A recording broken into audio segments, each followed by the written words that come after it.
안녕하세요. 손쌤의 동아시아사 12번째 시간입니다. 자, 2단원으로서는 마지막 시간이 되겠고요. 성취 기준 보시면은 불교, 지난 시간에 그 불교에 전파된 과정을 봤고요. 그리고 그 각 역할과 영향에 대해서 오늘 한번 이야기를 나눠보면서 2단원을 해보고자 합니다. 여기까지가 1차 지필평가 시험 범위입니다. 그래서 요 부분까지 짧게 한번 정리해 보도록 하지요. 자, 불교를 통한 동아시아의 문화 교류라고 되어 있습니다. 문화가 어떻게 무엇이 교류가 됐냐? 경전, 책, 그리고 사찰, 불상, 탑, 불화, 그림이죠. 그런 것들을 전파를 해 줍니다. 그래서 국제적인 활동들이 가장 중요하게 살펴볼 수 있는데요. 하나하나 살펴보면은 법편, 동진이기 때문에 그 시기별로 좀 연대기별로 나누면은요. 5세기가 되겠고요.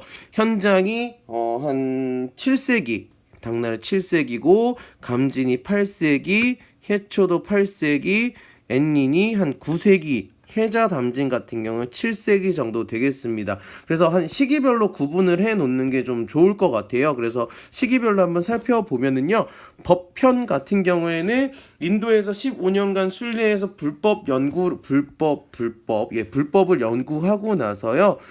그 책을 쓰는데 불국기라는 책을 저수를 합니다. 네, 그 했다는 거 여러분들이 보시면 되겠고요. 현장 같은 경우엔 7세기인데요. 그 인도에 순례하고 난 후에 대당 서역기라는 책을 씁니다. 그리고 나서 황제가 이것을 봉안하고 이걸 기념하기 위해서 탑을 하나 세우는데 그게 바로 대안탑입니다. 대안탑. 과 관련된 이야기. 그리고 8세기에 이제 감진 같은 경우는 일본과 큰 관련이 있어요. 그래서 일본의 불상, 불경, 약품 같은 걸 전리해 주는데요. 그 감진이 일본에 가면서 좀 에피소드 같은 게 있어요. 그래서 일본에 이렇게 좀 가는 게 어렵잖아요.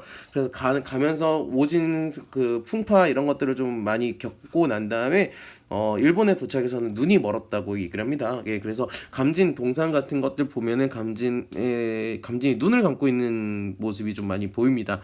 그래서 그 눈과 관련된 이야기 여러분들 기억해 주시면 좋겠고, 해초, 우리나라의 해초. 인도 순례하고 나서 왕오 천축국전이라는 것을 전수를 합니다. 그 평택호에 가보니까 해초과 관련된 비석이 있더라고요. 벚꽃 구경하셨으면서 한번 보셨을지, 다음번에 한번 갔을 때 해초와 관련된 비석이 있던데 정도 평택호에 있었다라는 거 여러분들이 한번 살펴보시면 좋겠고요. 일본의 엔닌 같은 경우에는 당나라 유학하고 귀국해서요. 책을 쓰는데 책 이름이 조금 어려워요. 책이 뭐냐면요. 입, 당, 구, 법, 순례, 행기라는 책을 씁니다. 아이고, 글씨가 참 못났네요. 네, 입당 구법 순례 행기라는 책을 쓰고요. 그 당에 유학하러 가는 길에, 이거 우리나라 사람이랑도 관련이 있는데 그 가면서 도움을 받습니다. 누구한테? 바로 장보고에게, 신라 사람이었죠. 장보고의 도움을 받았다 정도 여러분들이 기억해 주시면 되겠고요. 해자와 담진 같은 경우에는 7세기에 일본의 불교 교리를 전파하는데요. 해자는 특히 지난 시간에 11차 시에 봤던 쇼토쿠 태자의 스승이었다라고 얘기합니다. 그래서 그 정도 여러분들이 기억하시면 좋겠습니다. 네, 넘어가서 보시면은요. 네, 신라 그 노란 게 보이고 법편, 현장, 뭐 대당서역기 이렇게 나와 있는데, 요런 식으로 가서 요렇게 봤구나. 장안부터 해서 인도 거쳐서 인도네시아 쪽 거쳐서 다시 건강 금령으로 들어왔다 정도만 여러분들이 기억하시면 좋겠고요. 자, 요거 같은 경우에는 이게 바로 아까 썼던 왕오 천축국전이라는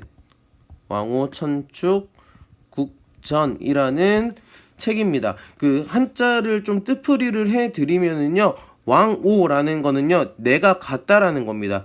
어디에? 천축국에. 천축국이 바로 여기가 인도가 되겠죠. 네, 이 책을 쓴 사람이 누구라고요? 그렇죠. 해초. 우리나라 해초. 8세기에 있었던 이제 승려였다라고 여러분들이 정리하시면 되겠고요.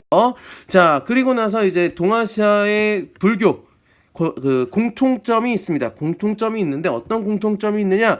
보편적인 국가를 초월한 보편적인 종교를 정착합니다. 그러니까 승려들끼리 서로 교류를 할 수 있었겠죠. 그리고 관세음 보살, 약사열의 아미타불 같은 부처와 보살이 모든 지역에서 숭배 대상이 되었다 정도. 그 다음에 불교의식이 행해지는 사찰이 만들어졌다. 뭐 당연하겠죠. 하지만 문화적인 특수성 또한 있는데, 특수성은 한번 보시면은요, 삼국시 그 토착신앙과 관련돼서 우리 지난 시간에 얘기했죠. 토착신앙과 대립을 하기도 했었다라고 하는데, 그래서 토착신을 모시는 산신각이나 칠성각 같은 것들이 존재한다라고 보시면 되겠고요. 일본 같은 경우 우리 지난 시간에 봤던 신불스팝 네, 신불스팝 보시면 되겠고요. 그 다음 탑 같은 경우에는 중원에는 전탑, 한반도는 석탑, 일본은 목탑 등으로 되어 있다라는 거 보시면 되겠습니다. 자, 여기 보시면은요, 여기 나와 있는데요, 요게 바로 중국의 전탑이 되겠습니다. 전탑. 전이라고 하는 건 요게 만드는 게 벽돌이라는 거예요. 벽돌을 구워서 만든 탑이다. 특히 요 탑 같은 경우는 아까 그 현장 얘기했었죠. 현장, 대당서역기를 썼던 현장, 그 이 탑 이름이 바로 대안탑입니다. 대안탑이라고 보시면 되겠고요. 요거는 한반도의 석탑. 우리 어디에 있었죠? 이 석탑? 그렇죠. 경주에 있는 불국사에 있는 3층 석탑입니다. 요거는 이제 석이니까 돌인데요. 이 돌이 어떤 돌이냐? 바로 화강암이 되겠습니다. 우리나라에서 주로 볼 수 있는 화강암. 그 다음에 일본의 목탑이 되겠습니다. 목탑이라는 건 말 그대로 요거의 재료가 바로 나무였다는 거죠. 그 각각의 나라에서 각자 잘 나는 그런 특색 있는 그런 것들로 이제 탑을 만들었다라고 보시면 되겠습니다. 여기까지 우리 2단원을 살펴본 거고요. 2단원의 큰 틀을 한번 살펴보면은 인구이동 있었죠. 인구이동, 그리고 전쟁 있었습니다. 맞아요?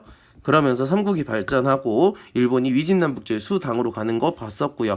그리고 나서 특별한 외교 관계였던 조공과 그리고 책봉이라는 게 있었죠. 조공 책봉을 하면서 당나라 때 동아시아 문화권이 발생하는데, 그 중에서 우리 살펴봤던 게 바로 유교와 율령과 관련된 이야기들 많았었고요. 그리고 마지막으로 오늘까지 살펴봤던 불교, 요런 주제를 가지고 우리 2단원을 살펴봤습니다. 시기적으로 따지면은 중국을 기준으로 얘기하면 위진, 남북조 시기에서 수나라, 당나라까지 이어지는 요 관계 속에서 있었던 인구이동, 전쟁, 조공책봉, 유교율령, 불교 각각의 특징이 어떻게 녹아들여져 있는지 여러분들이 얼기설기 다 같이 한꺼번에 정리 한번 해보시면, 주제별로 정리하시는 게 좋을 겁니다. 주제별로 정리하셔서 네, 시험 준비 잘 하시길 바랍니다. 자, 이번 시간에 여러분이 보시고 나서는 이제 1차 지필평가를 앞두고 여러분의 다짐, 어떻게 공부를 하겠다, 동아시아에서 어떻게 공부하겠다 정도의 여러분들의 다짐을 한번 정해 주시면 되겠습니다. 요거는 이제 다음 시간, 요건 3단원이고요. 이거는 3단원에서 볼 거니까 아마 지필평가 끝나고 나서 영상이 올라올 것 같습니다. 네, 여기까지가 1차 지필평가 시험 범위입니다. 여러분의 1차 지필평가에 맞이하는 다짐 한마디 한번 들어보도록 하겠습니다. 고생 많았습니다.